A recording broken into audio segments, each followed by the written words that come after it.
Hi, everybody. Welcome to another hour of Behind the Scenes at RoadWorthy Drive. I'm your host, Ken Chester. I'm in studio with my executive producer, Jack, Hello. And my social media maven, Sasha. And we're getting ready to do our hour thing like we do every Sunday. And I'm so glad you could join us. We're coming through YouTube Live because we wanted to give you a better overall experience, almost like you were in studio with us. For real, though. But I'm glad you're here. In breaking news, we talk about driverless food delivery services. It's becoming more of a thing. We've talked about it here. We'll talk about the latest goings-on in that. And then, a small town in Indiana launches a driverless bus in their fleet. We'll talk about that. That's breaking news. A little later, we're going to talk about how Amazon, in order to keep stuff that you order from them being stolen from your porch, they want to deliver to your car trunk. And we've got a story about that. It's a thing. Pretty cool how they're going to do it, but it's a thing. I'm going to veer off a little bit, get a little nostalgic. We live in the upper Midwest here. This is where we film the show. And I want to talk about tractor companies back in the day that actually built cars. And I'm going somewhere with that because everybody's getting all up in arms of the many companies in this supposed gold rush to get into autonomous cars. Well, we had something like that when cars first started to, and I thought it would be an interesting comparison. We talk about a few of those companies. And then finally, if we have time, most people think that with all this technology, that rural America would be the last place for it to happen. And I'd say, you're wrong. What's going to happen is actually growing ability will make farmers more efficient as they adopt more and more autonomous technologies that are being made available to them. We've talked about some of those here on the show before. We're going to talk about what's going on now, and I think you might be both impressed and surprised, but it's coming. All this and more on RoadWorthy Drive Behind the Scenes, and again, thank you for tuning in. Jack, 11 minutes, sir. 11 minutes, sir. Let's party.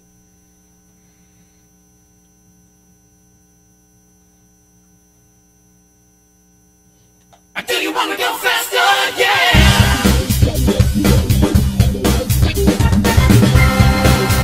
It's time for RoadWorthy Drive with Ken Chester. Ken is a nationally syndicated automotive journalist and photographer who's been in and around the industry for over 30 years. So tune in for your fill of automotive information and entertainment with your automotive ringmaster, Ken Chester. Welcome to RoadWorthy Drive, America's premier automotive talk show. I'm Ken Chester, your host. If this is your first time tuning in, let me show you around a bit before we get started. Because you see, RoadWorthy Drive is not a typical car show. What I focus on each week is understandable information about changing technology in and around your vehicle. And more importantly, what this evolution means to you. In addition, you get to benefit from my years as an automotive purchase consultant and an automotive journalist as I share the many tips about how to get the most out of vehicle ownership, from buying, selling, financing, auto insurance, and more. On the tech side, I talk regularly about the rise of electric vehicles, the evolution of self-driving vehicles, and more. Heck, I've even discussed alternative powered vehicles like solar power and compressed air. We've even shared with you the growing reality of flying cars. Yeah, it's really a thing. So as you can see, you don't have to be a hardcore car person to love RoadWorthy Drive. Just a curious one. And on that note, we have you well covered. And to you I say, welcome home. Later in this segment, a food delivery company tries the autonomous life, and in Indiana, a local bus company launches a self-driving bus. During the second segment, I'll be discussing how Amazon may be changing how you receive your purchases, and in a look back, farm tractor companies who made cars. All this and much more, so you're going to want to stay tuned. Now, despite all the fun and mischief that goes on during the show in RoadWorthy Drive Studios, we're required to have one adult who's stationed at the controls.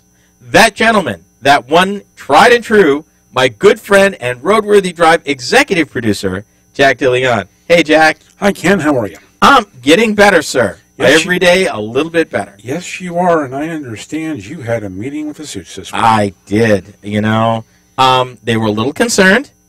I'm glad of that. On the thing that happened. Mm-hmm. We explained that we were in control. We had it covered. Mm-hmm. And that seemed to appease them. Good. But I think they were a little bit concerned, and I really didn't understand this. Okay. Sometimes you wear a beard, and sometimes you don't. Yes, correct. And they were asking me, what's up with Jack and the beard thing? Sometimes it's there, sometimes it's not. I really couldn't answer for him. Well, I will explain it very quickly. Mm-hmm. I will grow out a beard because I don't like to shave. Okay. But when I get my hair cut, mm-hmm. which is about every 6 to 8 weeks, mm-hmm. I have the beard taken off. Oh. I will let the suits know. Please let the suits know. Yeah, they were a little concerned. They were a little confused. They didn't know if you were having a mental breakdown or what was going on. No, I was not having a mental breakdown. However, we're going to change the subject right now, and I'm going to ask you, what is going on this week, Mr. Chester? Well, it was bound to come to this. Okay. If people recall, at the height of the .com craze, everybody was trying to do everything on the Internet. And some people tried to deliver groceries via the Internet, food delivery services, and it fell flat. Well, that was then. This is now. We've got a company called DoorDash that is experimenting with driverless food delivery. An actual little bot that a participating restaurant would load in your order, lock that particular container, send you the text and the access code to unlock it, and it would bring the food to your home. You'd hit the access code, get your food. But you still have to go out and get it. Well, depends on what out means. To your front door? Out of your house, well, to the driveway to go get your food, or out to the street to go get your food. Or out to the street. Again, that's why it's experimentation. But there seems to be something to it. They're working with this company called Marble, who I guess is one of the leading companies in developing these sorts of autonomous bots. Okay. And they got their start working with Yelp's Eat24 food delivery service. And of course, where would it start? No other place but, wait for it, the San Francisco Bay Area. You knew that was coming. You knew that was coming. But here's the thing. We've talked about this before. You remember the Taco Bell during the, not during the Super Bowl, but during a major game back late in the summer where Taco Bell was doing it in Orange County as an experiment. Yes, I remember that. And then we talked later where Ford was actually teaming up with Domino's to deliver pizza in an autonomous car. However, the way that they had it work, the car ran autonomously, but it actually had an engineer on board who was disguised so you couldn't see him, to see how people would do with that. Okay. So this is coming, people. We're heading towards many different evolutions of all this technology, from the Internet of Things, where you could order a pizza theoretically from, your Google Assistant, and maybe a bot delivers it, and all kinds of stuff, to, cars even talking to. Is somebody driving the vehicle who is delivering this? No. I thought you said there were no autonomous cars. Cars. This here is considered a bot, not a car. Okay. It's small, square, but it's not a car in this DoorDash case. But it's still using streets, correct? I'm not really clear on that. The pictures that they have show it on the sidewalk. Last time I knew, especially here, you can't do that here because you're not supposed to be riding anything on the sidewalk. I guess that's why they're launching it in San Francisco. Oh, that's right. I forgot. Yeah. But, we'll see how people, they said, a variety of Bay Area neighborhoods, and some customers may begin receiving their orders by a little four-wheeled, unmanned machine. But the kicker here, there will be somebody nearby monitoring the vehicle. Even though it's autonomous, it's not completely on its own. And that's probably a good thing because somebody's going to break in and try to steal your food. Well, good luck with that. If you're that hungry to go that far, I don't know. But one of the things that's happening. Another thing that's going on, Bloomington, Indiana. Heard of it? Yeah, not exactly the place you would think that comes immediately to mind as ground zero for autonomous thinking. Well, but again, if you take a look at Bloomington's population, other than the University of Indiana, It's probably, what, 80,000? About 80,000. But there are other cities that size across the country. I understand. And larger. But, and this is 50 miles southwest of Indianapolis. So, but what they're doing, they've got this initiative called Fast Forward Bloomington. And what they've done is they were giving test rides of something they call the EZ10. It's an electric autonomous bus that holds 12 people, but what it does is it gives you the ability it gives them the ability to resolve what they call last mile, first mile issues. In other words, if you need to get to the bus stop and you can't, this would be a way to get there. Or you get off the bus stop where you're going, but you still have a little bit to go, and you may be infirm or not able to do that. This could be an opportunity for you, because this particular electric autonomous bus is configurable as a fully automated, what they call accessibility ramp. So it's even wheelchair friendly. Okay. So if you are a individual who cherishes your freedom, but perhaps has lost mobility due to health or due to age or both, this is an opportunity. I thought it was pretty cool. The Bloomington Transit slogan is, and I quote, "Wherever life takes you," unquote, which I thought was very forward-thinking, because it says a lot about whatever mobility solutions we can develop to help you get from point A to point B, we're all in. You look at where we live. Mm-hmm. Our transit company has something called paratransit. Mm-hmm. Now, this is for people in wheelchairs. This is also for people who might not be able to walk that well. They can call down to the bus garage, and they can actually have somebody come pick them up at their door and take them where they need to be. Which is fine, but imagine this. Imagine a system where you can reach out via an app, get from point A to point B. Maybe the only help you need, the bus route's fine, but you're 2 blocks from the bus route. Yep. Or something like that. This is used to integrate in places where the bus service itself is not able to service people like this. So it takes that idea that you mentioned, the paratransit, a step further, because it lowers the cost. It eliminates the driver. Yeah. Let me take you one more. This driverless bus was actually developed by a French company called Easy Mile. It's logged over 100,000 miles in 18 countries, transporting over 180,000 people without incident. Imagine that. And it's something they think is going to happen. So it's kind of funky looking, but if it's the first in a step of what could cure, again, and we've talked about mobility around here, and mobility is going to continue to change. Next up, Amazon wants to make deliveries to your car trunk. You're cruising with Ken Chester and RoadWorthy Drive.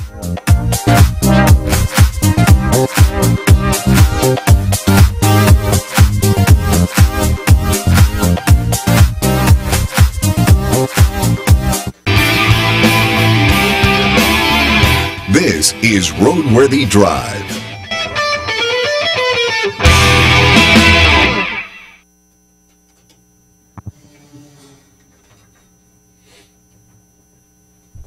You ready? You need a moment. No, I need a moment. Okay, let me know when you're ready. So you all can talk to the people while I'm doing this. Mm-hmm. Well, of course, though. I think that it's amazing.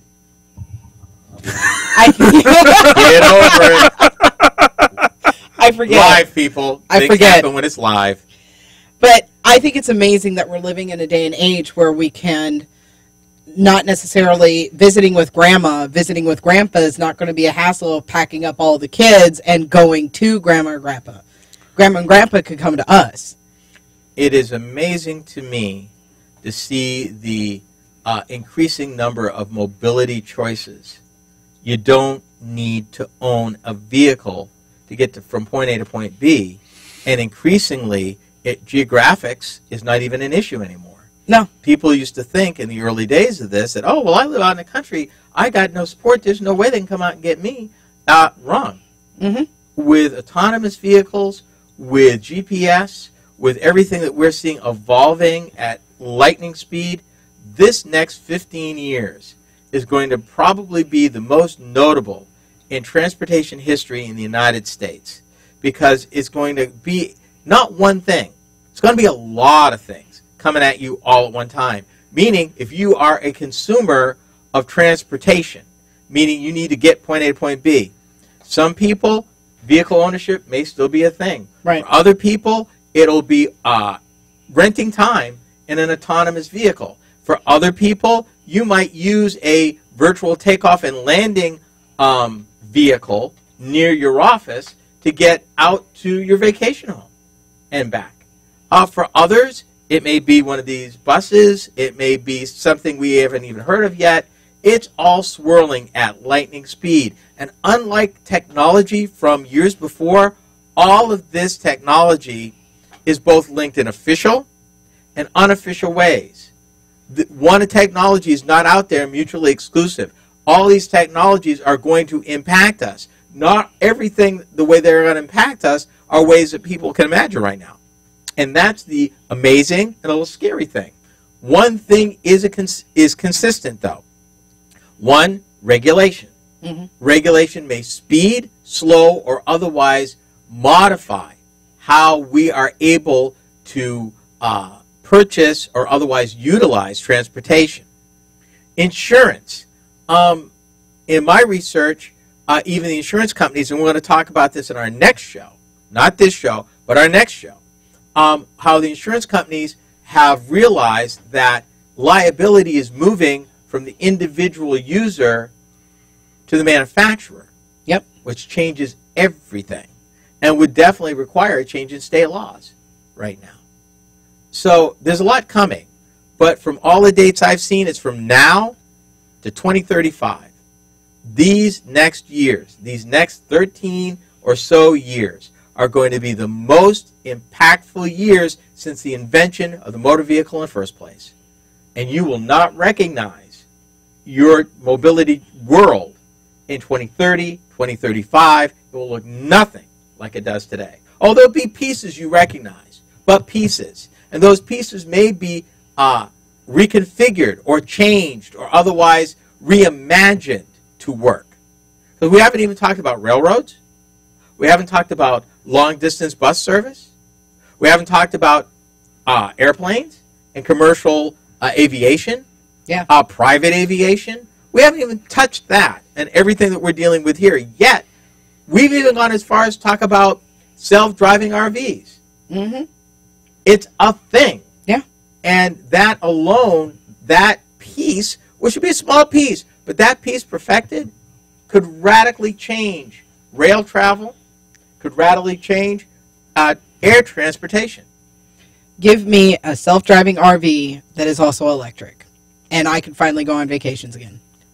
And chances are, with everything that's swirling together, that is not an unreasonable expectation anywhere from now to 10 years from now. Because, I mean, I've got an RV at my disposal if you've got the hundreds of dollars to fill it up every, 100 miles. But, on top of that, driving just by yourself with your family. Yeah. Give me a self-driving RV. The example we alluded to, and then we're going to continue. The example we alluded to when we were talking about the self-driving RV, if you recall, is predominantly business people who time is money, and they laid the case for going through the airport, delays, connections, yada, yada, yada, as opposed to getting into an automated RV, got your work spread out, you do your work, you can take your nap, you get there refreshed, you don't need a hotel room. That's right. Which is another industry we haven't even talked about. With everything swirling, what does this mean for the business traveler aspect of of the hospitality industry? I think that's going to stay the same because when you've got people traveling in airplanes, they're still going to need hotel rooms. But you're assuming, and we don't know, I mean, we're speculating here. Right. In 2017, we're speculating. Right. 2030 is 13 years from now. 2035 is 18 years from now. Less than 20 years from now, our lives guaranteed, with respect to mobility, will look nothing like it does right now. But Jack, here's my thing, is that even as a business person that travels, okay, they might not necessarily need the full RV. Let's say they take a fully, and I'm just using the example, an expedition-sized vehicle, right? Right. The back half could be switched around and, modified and so on and so forth, so it's not as large as, and that's their own. They program it to take them to, their or they rent it because or the company owns several. Right. And so that's there with them. Like let's say they've got a guest speaker in Miami and then, 3 days from there he's got to be over there in New York. So he's got this own, he doesn't need necessarily to have a hotel room. Let me put the icing on the cake, and then we need to get to our next segment. Yep. Here's the point. With the evolution of autonomous vehicles, speed limit and traffic density become two things that don't mean anything anymore. Because the computer is controlling it, which means you can travel in tighter densities, which will save time, it eliminates bottlenecks, traffic lights, and accidents, and all of that, and time of day. Maybe you're set up where you, like back in the days of the train, you get on the train in New York at night, you'd expect to be in Chattanooga by mid-morning the next day. And you'd read, do your work, things like that. Imagine now you've got a autonomous SUV that has the ability to travel at night under certain hours, and instead of doing the 60 to 70 miles an hour, it's computer controlled and running high density, it's running 100, 125 miles an hour to get where it's going. So theoretically, if you had to get from here to Dallas, you could probably do it by morning time and be refreshed because you slept, you worked, you slept, you're ready to go. Boom, you get to Dallas, you park this in the garage, you're ready to go. When you're done, you get back on the thing and go home. Or, depending, if you rented it, maybe you take a vacation and have it take up in the mountains or something. So, I guess what I'm saying is, think outside the box. You're partially there, but you're assuming that we're still going to be restricted by some of the same things that regulate and control traffic today. That is not true, and we've talked about that here. So, are we ready for the next segment? I'm ready. Okay, let's do it. 9 minutes and you got the commercial key. 9 minutes and a commercial. And the commercial is Ford, right? Yep. Okay, let's do it.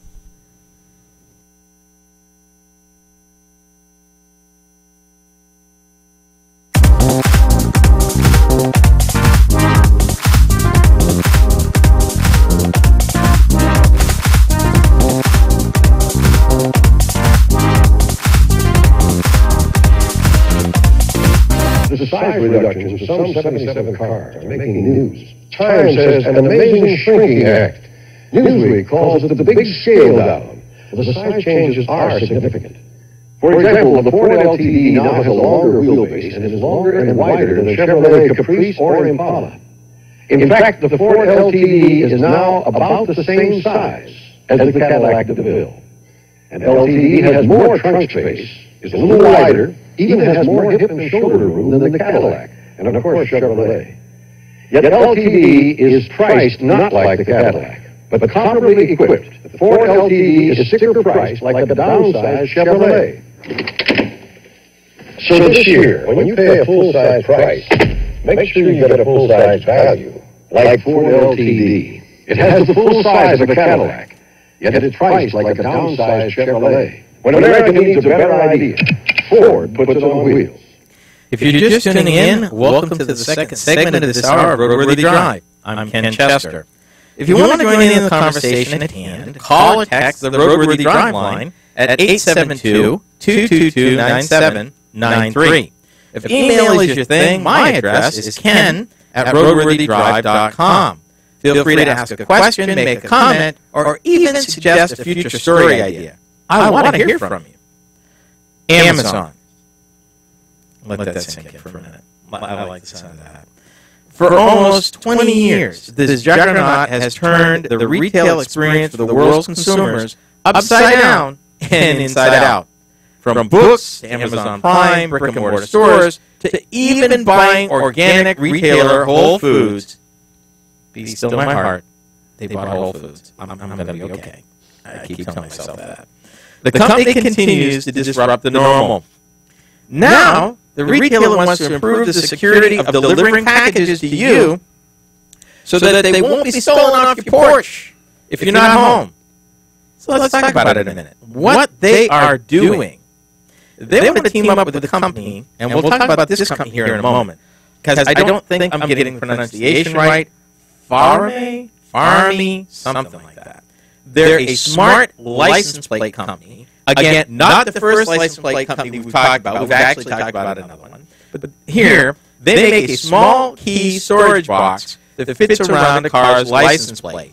The box is accessible through an app. The car owner can give key permission to others like delivery drivers on your car. So literally, you can give a code to the delivery person to securely put the box or delivery in your trunk. No, that makes sense. Yeah, but here's the other thing that's got me a little creeped out. Amazon is also reportedly developing a smart doorbell device that could grant drivers a one-time pass to the home for delivery. I'm a little creeped out for so many reasons about that. Well, and the one thing that I have seen, and I will not name the company, but you've heard of them, has the doorbell with the video camera in it that goes straight to your phone. Right. And this is how they're finding a lot of these incidents happening. Yes. Call it what it is. Porch fire. Yeah. Well, there's that other company that you can control your house with an app on your cell phone. Yeah. The problem I have that came to me right away when I saw this smart doorbell device. Okay, so maybe the pirates say, you know what?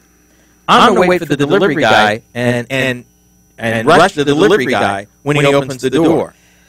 Yeah, but wouldn't that be like a dual? I mean, you step into robbery, right? But now you're going to assault someone in order to get in there, and that delivery guy, the minute that he's not tagging back into his vehicle, who's to, there's going to be some kind of. I'm not comfortable. I'm not either. That makes me nervous. And you know who else is looking at a in-home delivery service and partnering with another smart doorbell maker? Who's that? Walmart. Well, yeah. Walmart has to evolve if they're going to stay in business. The advantage is obviously bad weather, because a lot of this stuff gets delivered on the doorstep. If it's subject to moisture, it could be damaged. So, and people work or not home or have other issues. So there's that. And the reduction in theft. Here's a fact for you that I did not know. This is last year. According to smart doorbell maker August, 11 million U.S. homeowners had a package stolen last year. Wow. 11 million. In fact, this past August, the U.S. Postal Service suspended deliveries to the south side of Milwaukee after a series of package thefts in the area. Really? It's crazy. Yeah. But here's the thing. Amazon didn't just start with that. They talked about things I didn't know. Have you ever heard of Amazon lockers? No. Yes. See, I hadn't. They've opened in more than 2,000 locations to give customers a safe pickup spot for packages. Another thing. Have you heard about Amazon's Photo on Delivery? Say that again. Photo on Delivery. No. Amazon has a service that sends a photo of your delivered package to your phone when it's delivered to your house. Okay, that's one way to believe that the package was delivered. Exactly. Right, but then there's doesn't solve the theft problem. No. But I'll go you one more. This is not Amazon's first time dealing with a potential in-trunk delivery system. 2 years ago, they ran a pilot program for Audi owners in Germany, and then tested the following year, last year, tested a service with DHL and Daimler in the same region. So they're looking to do this. They're looking for ways that they can make it safer. Okay, now let me ask you a question. I like questions. Which of these methods would you prefer? None of them. Okay, then what would be your solution? One, either deliver it to my office. B, hold it at the place and call me. I'll come get it. I mean, I don't order that much stuff online that requires delivery. Usually the way that if it's a asset, it has to be signed for. Right. I like that idea. Now, the problem is if you are in an area or you live in a place where that's not practical, or you have somebody sign for it, then, you might need to look at something else. But the way at least stuff delivered to my business works, particularly for UPS, where a signature is required, they'll do one of two things. They will either not deliver it, but leave you a tag saying, hey, we were here, call us.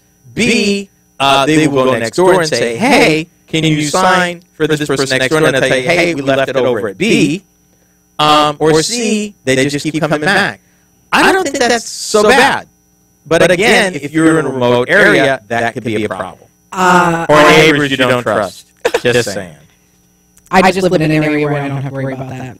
Well, everybody does. A little more about this Farm A or Farm A.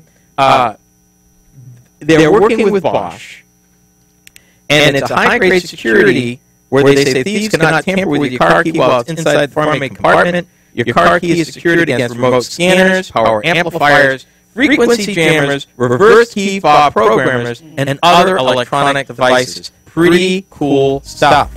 Coming up, farm tractor companies that used to make cars. This is RoadWorthy Drive.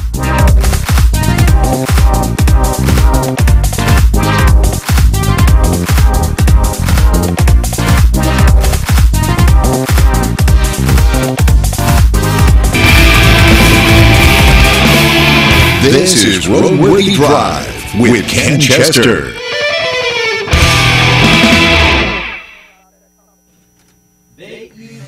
Microphone.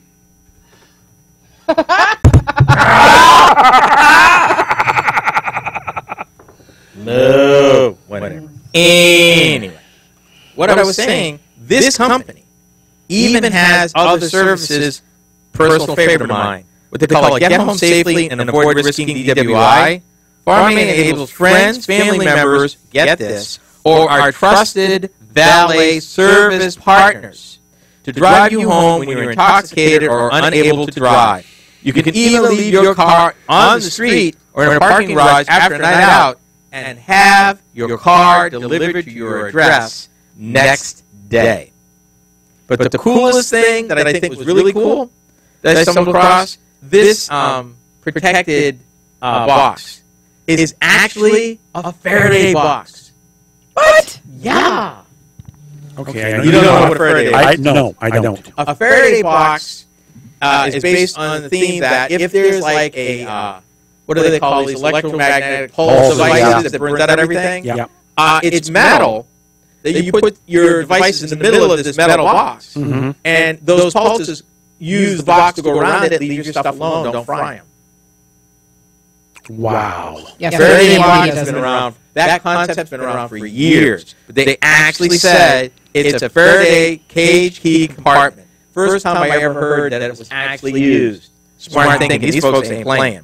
They said with the growing trend of thieves manipulating frequencies to duplicate keys and steal cars, keys aren't safe inside homes or pockets. But with Faraday cage key compartment, it is nearly impossible for hackers to get away with your key or your car. You know, with all these devices now that we're using to, unlock our homes, unlock our vehicles, so that way packages and stuff can be delivered, it's a change. Like I'm not comfortable with people just walking into my house when I'm not there. I mean, my dog certainly would not be comfortable with that idea. Plus, there's liability right there. Right, there is. But I mean, what? I'm interested to hear, people that have, well, I leave my front door unlocked for. How soon are we going to go back to a box? I'll just say a milk box when we used to have milk delivered. Right, yes. And it may very well come to that. But let me go a little bit further, and then we'll get into the next segment. This same company, if that wasn't enough, I'm quoting them, make extra income by renting your car. Yeah. Rent out your car during the day while you're at the office or for longer periods of time. While you're on vacation with Farm A, your car can generate extra income via our trusted car sharing partners. There are so many ways for mobility, it ain't even funny. As long as they bring it back full of gas, I don't care. Well, let's talk about, I'm not going to get into it, but there are insurance issues. Yep. There are state DOT regulation issues. Yep. And there may be state law issues on something like that. Because at that point, does your vehicle become, and I'm For going to hire. use this term, well, yeah, a cab. And I don't know. I don't know. But that's coming. Again, in this program, we've talked about electric cars that, one, when they're not being used, could sell power back to the grid. Yep. Other cars that are not being used could be rented. Tesla has Tesla, I believe we call it the Tesla Garage, Tesla Network, that they're looking at making Teslas available for rent if you own a Tesla. And you, while it's sitting, wanted to make money, make them payments, baby. So it's coming. And that makes sense because we've talked about the increasing ridiculous price of vehicles today. Yeah. When you look at your average cost of a new car is something between 35 and 40. 34.6 to be exact. Okay. But here's the thing. With affordability becoming more and more of an issue, ownership becoming more and more iffy, how will these abilities to have a vehicle that will actually generate income offset the decline in vehicle ownership? Honest answer, we don't know. But definitely a wrinkle in the self-ownership matrix, that it may actually be a good thing if you want to own something, to have that opportunity. This is going to be evolving for the rest of our lifetime. At least the next 20 years. It's going to be disruptive for the next 20 years. Things I can definitely tell you will happen. There will be way few automobile manufacturers around the world. There will be fewer types of vehicles. There will be more different ways of getting from point A to point B, including ways that they haven't invented yet. There's a lot of things swirling that are going to impact this. We don't even have the time to even start to. We've done it over the last 2 years. Try to summarize that would take a show all by itself. And even then, I don't think you get it done. No, because it's a moving target. Yep. It's relative. Okay, third segment, 9 minutes. 9 minutes. Okay, let's do it. All right, hang on.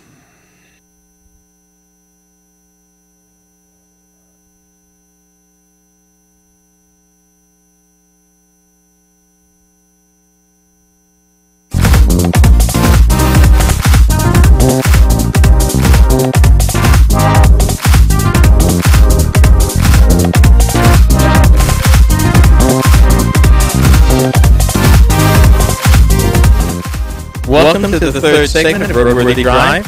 I'm your host, Ken Chester. In this segment, I thought I would take a short break from the continuous drumbeat of new technology and evolution. I mean, we talk about it a lot, and yeah, I can't imagine if that might give you a slight headache. But I thought I'd take a moment to just kind of look behind us for a moment and see where we've been. I've said before that we've been here before, that this gold rush mentality into electric and self-driving car technology is really nothing new. And if you allow me to share a bit of my history geek for a moment, I'll take it back. The real first wave was the Industrial Revolution of the 1750s. Back then, it was steam power, belt drive, and water wheels. Come forward not quite 100 years, and it was railroad fever. Everybody was raising money to have a railroad, and the commerce usually followed to come into the town. Not quite 50 to 60 years after that, we were in the first pangs at the start of the modern automotive society. Now, in each case, there was a rush by dreamers, financiers, and tinkerers to climb on the bandwagon.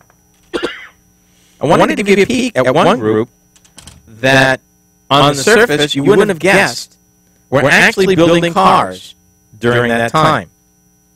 And what makes it so special for me, we record this show in the Upper Midwest, and it's predominantly agricultural. Yes, it is. And what most people don't realize is the important part that early farm tractor and implement manufacturers had in the automotive industry. Now that I did not know. And what I'm going to blow your mind, in this example, some of them, believe it or not, right from the state. Yep. And I think I know two of them. Do you? Go for it. Let's see how good you are. John Deere. Okay, but how? I don't know. I do. Okay, well, that's fine. And I think the other one is Massey Ferguson. No. Oh, okay. Let's talk about John Deere. John Deere is based in Moline, Illinois. Yep. Major tractor manufacturer to get really seriously into tractors until the 1917 purchase of Waterloo Boy tractors out of Waterloo, Iowa. Which is what one of their big plans is. Yep, and foundries. Now, their first spin was actually called the Velie Motors Corporation. Velie, V-E-L-I-E. They actually built cars from 1908 to 1929. The founder was the grandson of John Deere, Willard Lamb Velie, and he had a major advantage of getting money to start his company. Yeah, I got it from Grandpa. Most of the people on the board of John Deere were Velies. Yep. At that time. He's like with John Deere's money, they started and advertised actually in Deere catalogs. They sold these cars at Deere dealerships, and they called the first vehicle, I believe, was called a Velie 30. He even entered the 1911 Indianapolis 500 and finished 17th out of 46. Raced at Pikes Peak, and busted a field that included entries from major makers at the time called Marmon, Essex, Templar, Chalmers, Page, Packard, and even Chevrolet. They continued, and they wandered kind of in the tractors on their own, but they were selling between 3,000 to 7,000 cars a year until the untimely death of Willard Velie and his son in 2829. It did not survive the Depression. But if you think that is the only company that had John Deere money, you, sir, would be wrong. And may I introduce the Deere Clark Motor Car Company, 1905. Moline, again, persuaded Deere and Company to bankroll and produce the Deere Clark Auto. They built them, let's see, for about 2 years. The 5-passenger Deere Clarks, their marketing slogan, cars designed to satisfy. And they were expensive back then. If you can imagine, those cars then ran between $2,500 and $3,500. This is the turn of the century back in the early 1900s. That's an expensive car. Now, they kept going. They developed another car called the Midland, which was the successor of it. And they kept fooling around, but it finally went out of business. Interesting. What if I told you about the company that John Deere bought? Waterloo Motor Works built a car. Before they built tractors, they built about 20 steam-powered cars, which were actually bankrolled by an early steam pioneer called Charles Doria, who built one of America's first steam-powered cars. They actually built about 20 of them before they went to tractors, and once they went to tractors a few years later, they got bought out by John Deere. A little more history, because I like history. I do. Something I learned that floored me. Now, in our part of the country, some people have heard of the Mason car. They've heard of the Mason Maytag car. They've probably never heard of the Marvel car or the Galloway car. No, I have not. But you need to, like, sit down and grab something, because this is kind of messed up. The Mason car was actually built in Des Moines, where we're based. After a while, the founder of Maytag, Fred Maytag, bought the company, moved it to Waterloo, and called it the Maytag Mason. Built it for a while. Here's the kicker. Shortly after that, say around 1916, Maytag began to build tractors. No, I did not know that. Yeah, not long. They did it for a couple of years. But it's crazy like that because you get companies that fail and they'll buy the assets of that company and they'll use that as the base for another one, and they'll branch and they'll fail. They'll sell it to somebody else. This was going on over 100 years ago, people. This is not new. Now, what's killer? After all of that, when the dust settled from all of this Maytag Mason Motor Car Company, the Maytag car ended up being bought by William Galloway, who renamed it, gee, surprise, the Galloway.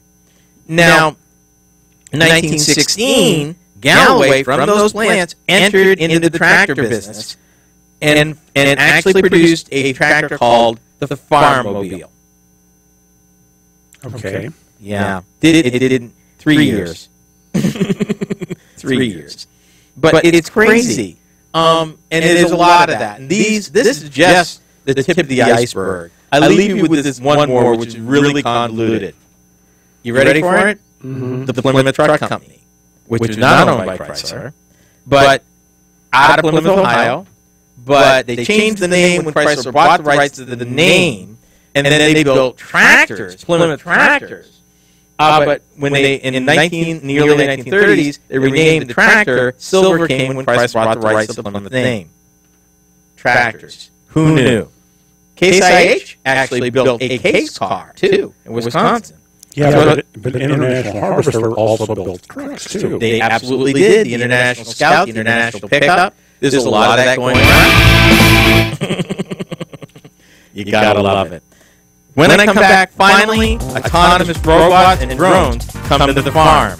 RoadWorthy Drive with Ken Chester is part of the RoadWorthy Drive Radio Network.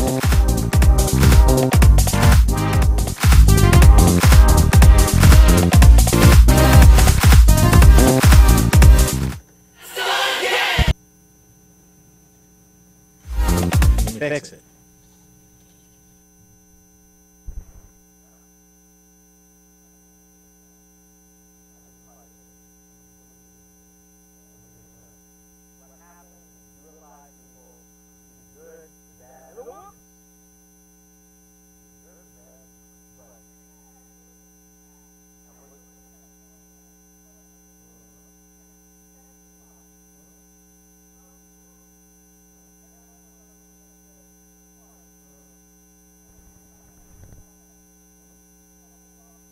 Finally, autonomous robots and drones come to the farm. RoadWorthy Drive with Ken Chester is part of the RoadWorthy Drive Radio Network.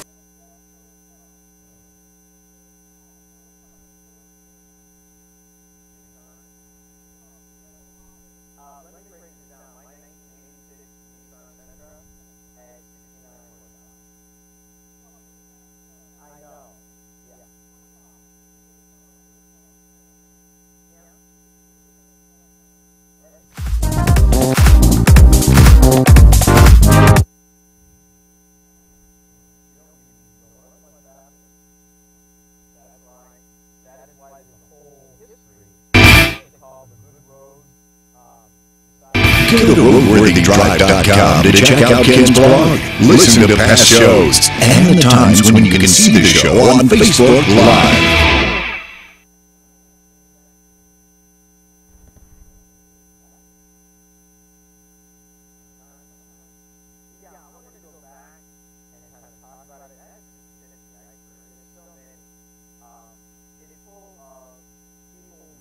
RoadWorthy Drive with Ken Chester.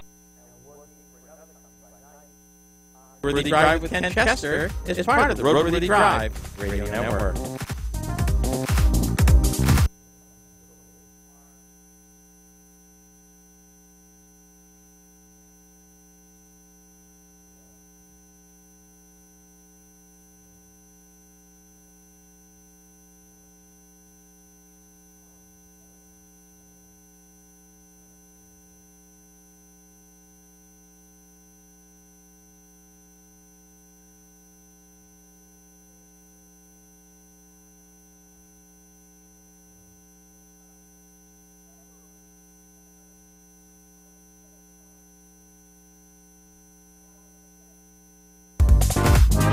Go to RoadWorthy.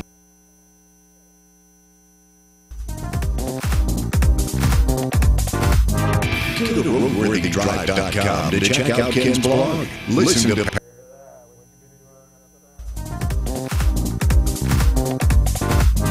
Go to RoadWorthy RoadWorthyDrive.com to check out Ken's blog, listen to past shows, and the times when you can see the show on Facebook Live.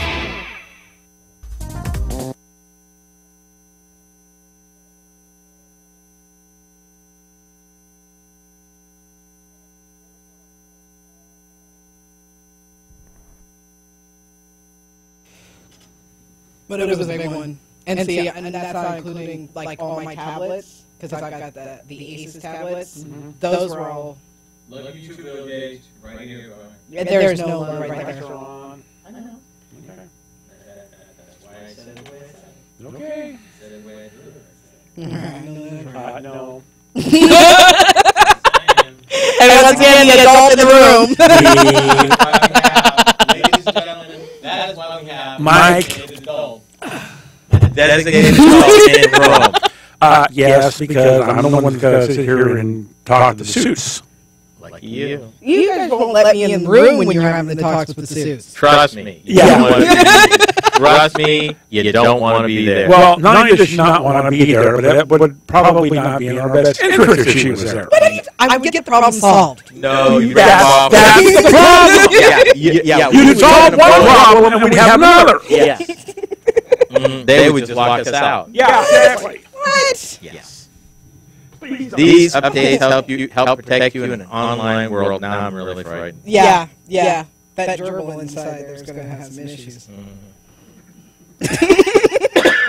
This is exactly what we talk about all the time in the mics. And there are some conversations we cannot have when the mics are on.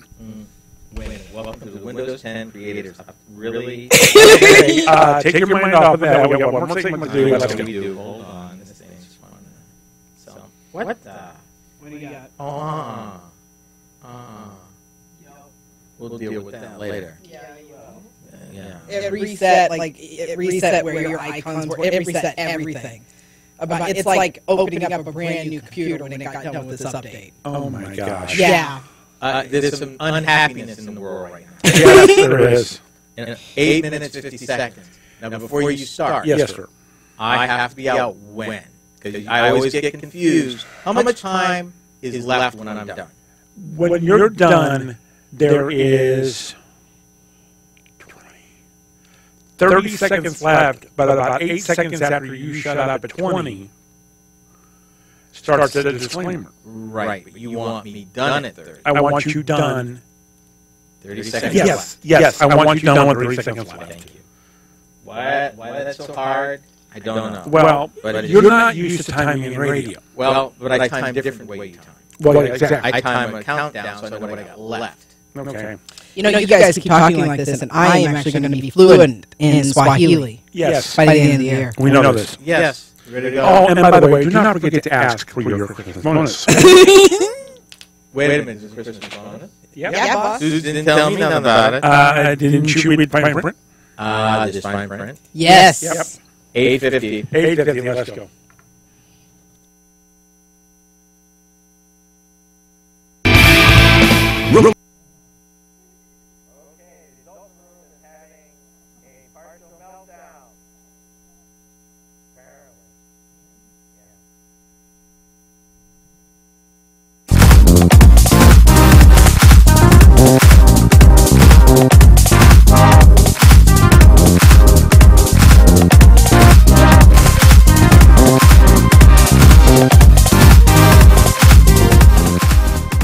This is the last segment of this hour of RoadWorthy Drive. Welcome. I'm Ken Chester.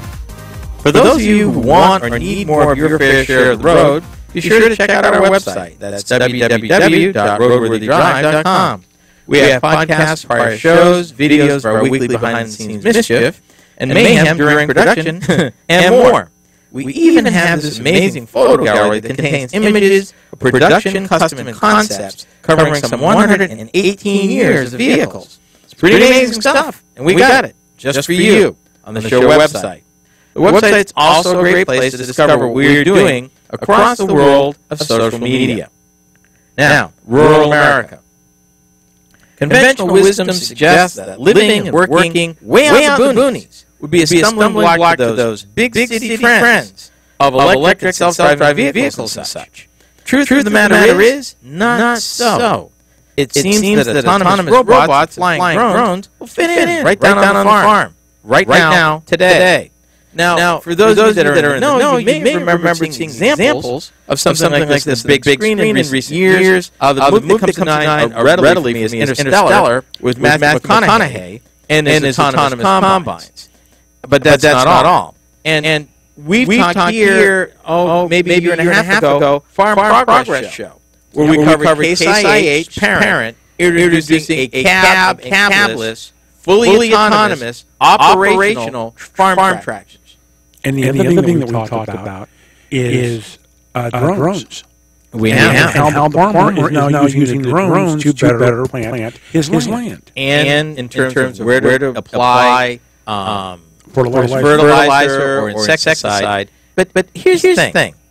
Now, they've been making these progress, steady but quietly, for the last 10-15 years. I mean, right now, if you are operating a brand new John Deere combine, you've got GPS thing. Mm-hmm. You know as you are harvesting what the percentage of moisture is in the crop you're harvesting. And to those of you that are not farm-oriented, it's a big deal because if it's higher than it needs to be for storage, it's just the farmer may end up spending money to dry it down. They can't store it if it's too wet.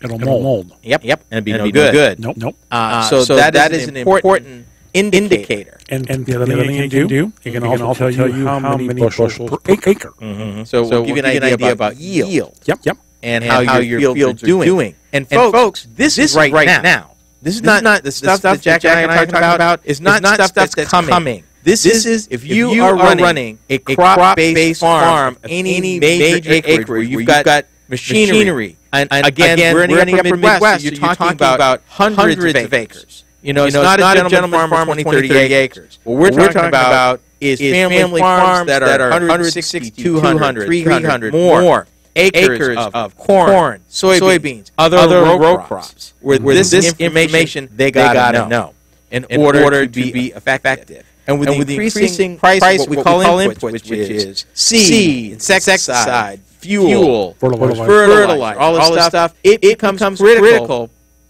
that you get a better handle on where you need it. And most of the technology today that farmers have is benefiting them because they can now get down to the penny what that crop is going to cost them to plant and harvest and what they hope to get out of it. They can literally get down to the specific plant in that field now. Yep.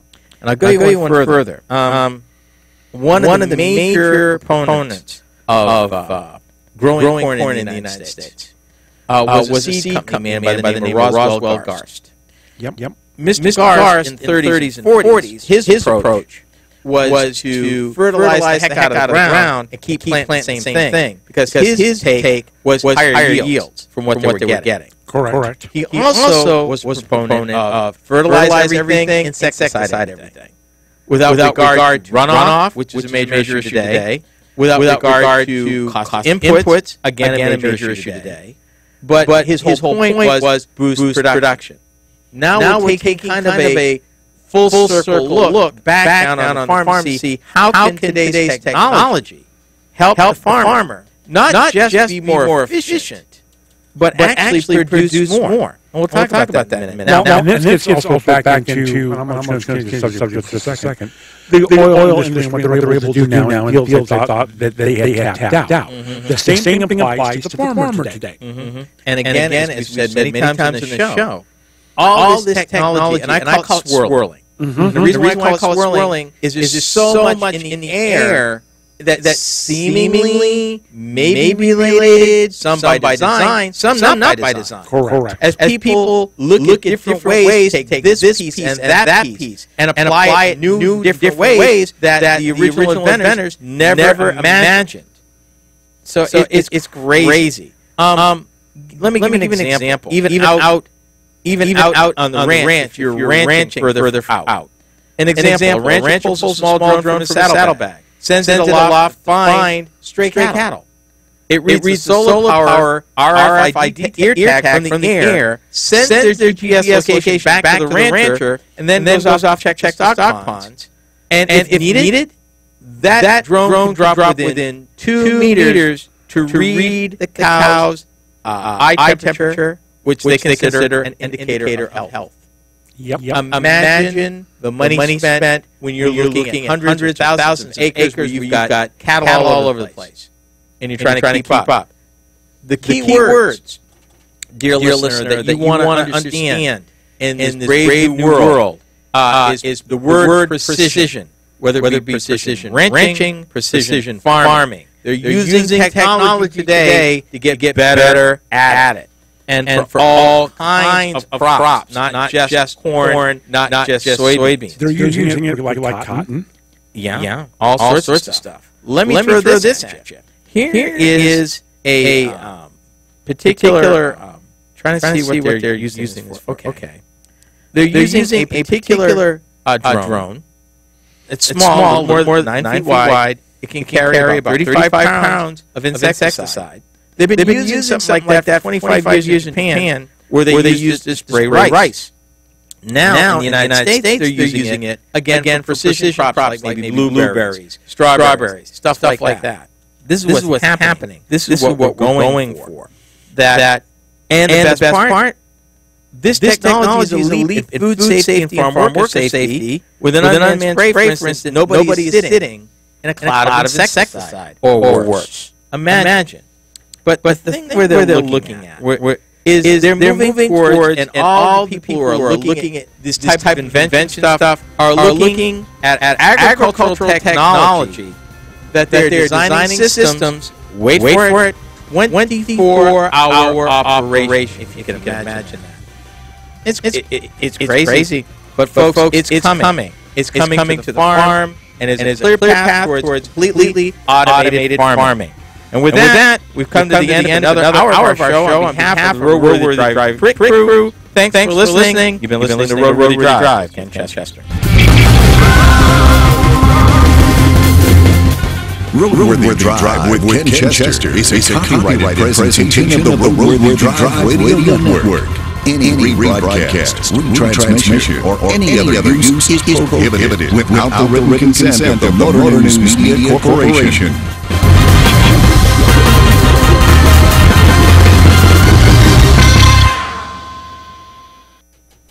And before we disappear, folks, from city to country, this technology is not going to be bound by geographical limitations. Wet, dry, heat, cold. It's coming, and it's coming full force. It's going to be an exciting time in the next 10 to 15 years, and we're going to help you understand what's going on around you. Just tune it right here. On behalf of Jack, Sasha, and myself, thank you for watching. And we'll see you next time. Bye.